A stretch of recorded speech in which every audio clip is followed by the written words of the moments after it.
Good morning. I am Ben Sochek with Home Downsizing Solutions, and thank you for joining us today on the interview series for Home Downsizing Solutions. Today, I have a special guest, Steve Kuker with Senior Care Consulting in Kansas City. And thanks for joining us again today, Steve. Thanks, Ben. Thanks for the opportunity. I appreciate it. Absolutely. Well, in another video, we discussed somewhat when to consider moving to a senior care community. But like you always say, you want to start earlier, not later, if you don't have to. And there are certainly some things to determine before you even start the search, because I know myself from recently, it really can be an overwhelming task from when a person has no experience with the subject to all of a sudden, okay, I have to get my mom or my dad or a loved one of a spouse into more care than what I can give them. So I wanted to bring you on today to kind of discuss that. Okay, sure. I appreciate that. And something you said earlier, start sooner than later. You'll never regret that. I'd rather be a little too soon than a little too late on this search. There are so many factors and kind of wild cards, including the potential for waiting lists. So if you're out ahead of the need and you can get your homework done, get your name on a wait list, and you kind of have the luxury, if you're not in a crisis mode and you have the luxury to wait out a little bit of a waiting list, you're in the driver's seat, and that's a much more comfortable place to be, if possible. So I always like to mention that, there are some definite things you wanted to determine before even beginning your search.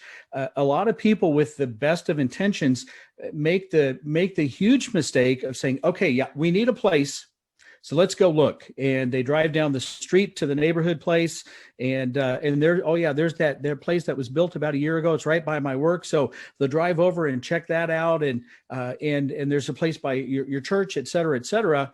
But this is just really just kind of a blind approach. If you don't know what you need and you don't know what they offer, you might get lucky, but you're probably wasting a lot of time. And with the best of intentions. So I like to educate my clients, and I like to educate my listening audience through the radio program Senior Care Live on what to determine before even beginning your search. So number one, what level of care do you need? And I equate the level of care and I relate that to the licensure. So according to the state's licensure, what does this particular place, what do they offer? So long-term care is the highest level of care. Some people, I call it long-term care. A lot of people still know that or think of it as the nursing home. It's that medical model that can help with pretty much anything that you're going to need. The assisted living level of care. So there's a separate licensure there. It's different than long-term care. Assisted living is a social model that can help you minimally or fully with those activities of daily living, like bathing, dressing, grooming. They prepare all of your meals, snacks, and hydration. They can help you use the toilet. They can help you with incontinence management to a point. They can distribute your medications. There's a full slate of activities for social engagement. Physicians come to an assisted living community, essentially making house calls. There's transportation to doctor's appointments outside of the building. So there's a lot of help there, but there are some limitations, and it is different. Assisted living is definitely different than long-term care. So we need to know what you need before beginning the search. Another level of care is residential care. I would generally call that assisted living on the lighter side of things. There is one in Kansas, other states call it assisted living, but Home Plus. And Home Plus is a house. So they either build a big ranch style house or they'll buy a house and make the modifications, and it could accommodate 6 to maybe 12 residents. in a home-like setting, but that is really an assisted living level type of a level of care. And so you need to determine what level of care you need for moving forward before beginning that search. And then the next thing you need to know is the type of care. So what type of care do you need? Do you need just general, I just call it general care, just everyday care and support? Do you need memory care? And memory care is a special type of care for someone with cognitive issues such as Alzheimer's or dementia. It could be stroke related or Parkinson's related, but there's some sort of a cognitive issue. And there's a special type of care for a resident with those needs. Do you need skilled nursing and rehab? And that's a very special program, post-hospitalization. And then some other specialty types of care. Mental health care. Do your loved one need mental health care? Do you need hospice care? Do you need respite care? So we have our level of care, and then we have to determine our type of care, and then the elephant in the room, right? How are we going to pay for this? All of it, as you might imagine, is very expensive. So how are you going to pay for your care? So you have the different payment methods. You have private pay. So if you ever hear anyone say, oh, we're a private pay community, that is using your own resources to pay every month for your care.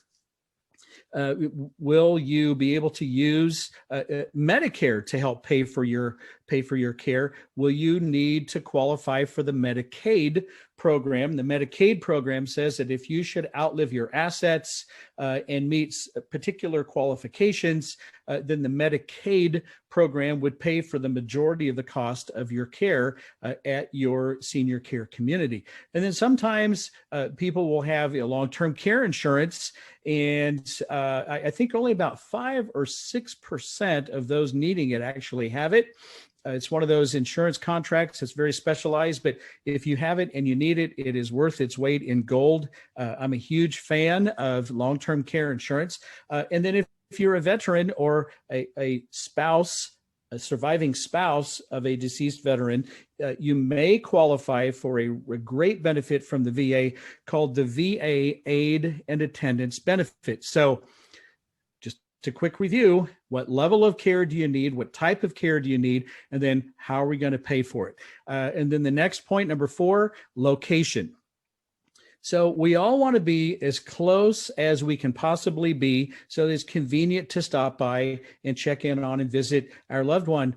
But sometimes you may need to throw the net out a little further in that search to find the best fit and the best care available. So try not to be too tight with that location parameter. And you know what? There may be a place that just works out perfectly, that's close to you. But my question when I'm working with clients is, how far are you willing to drive to see your loved one?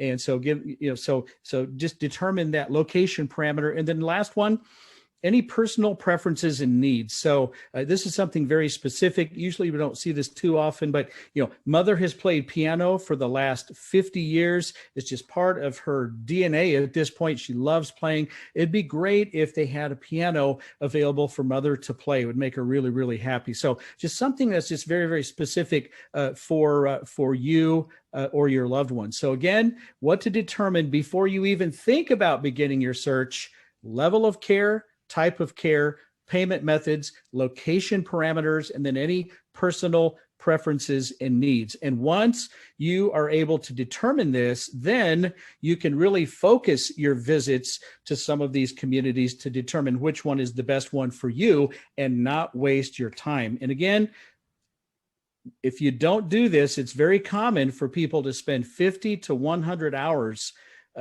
in this search, and many times they're more confused at that point than they were in the beginning. So you do yourself a huge favor and determine these things before beginning that search, and you'll save a lot of time, and you'll probably have a much better outcome. Absolutely. That was a lot of great items that I don't know that I would have ever thought of, especially if you don't work with this or think about this on a daily or weekly basis. There's a lot to think about. And Steve, this is a this is a magic question here. I'm not sure if you have a 1 or 2 minute answer for it, but taking all these things into account, certainly if someone is responsible for a parent or spouse, as far as that goes, or anyone, how certainly when you go through this list, you do the best that you can with that last item that you mentioned to make sure that when you find a community to put the loved one in, it's a good fit so that it's a positive experience and hopefully not a negative one that they and maybe you regret afterwards. Is there any way to make sure that can happen more so than to avoid the bad situations? I would, and I think we're going to do another video in this series that might unpack that in a lot more detail as far as how to find the right one. But if you cover your bases here, that's going to go a long way in finding the right one. And if you do have any of those personal preferences or needs, that could be the one point that really is kind of a make or break situation. So, that piano for mother, I had one gentleman tell me that, his mother would not eat any fowl whatsoever. And I'm like, what are you talking about? And he said, no chicken sandwich, no turkey on Thanksgiving, no eggs. If it has a beak, forget about it. And he goes, I know it sounds kind of weird.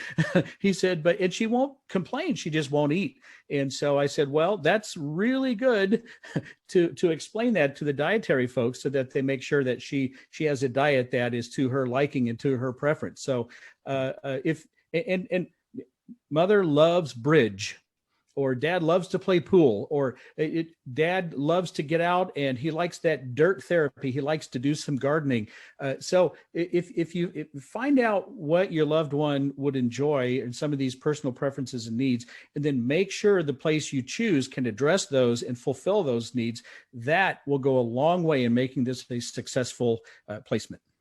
Very good. Well, Steve, thank you again for joining us today and for the info, and look forward to seeing you in the next segment of our series here today. Excellent. All right. Thanks, Ben. Thank you.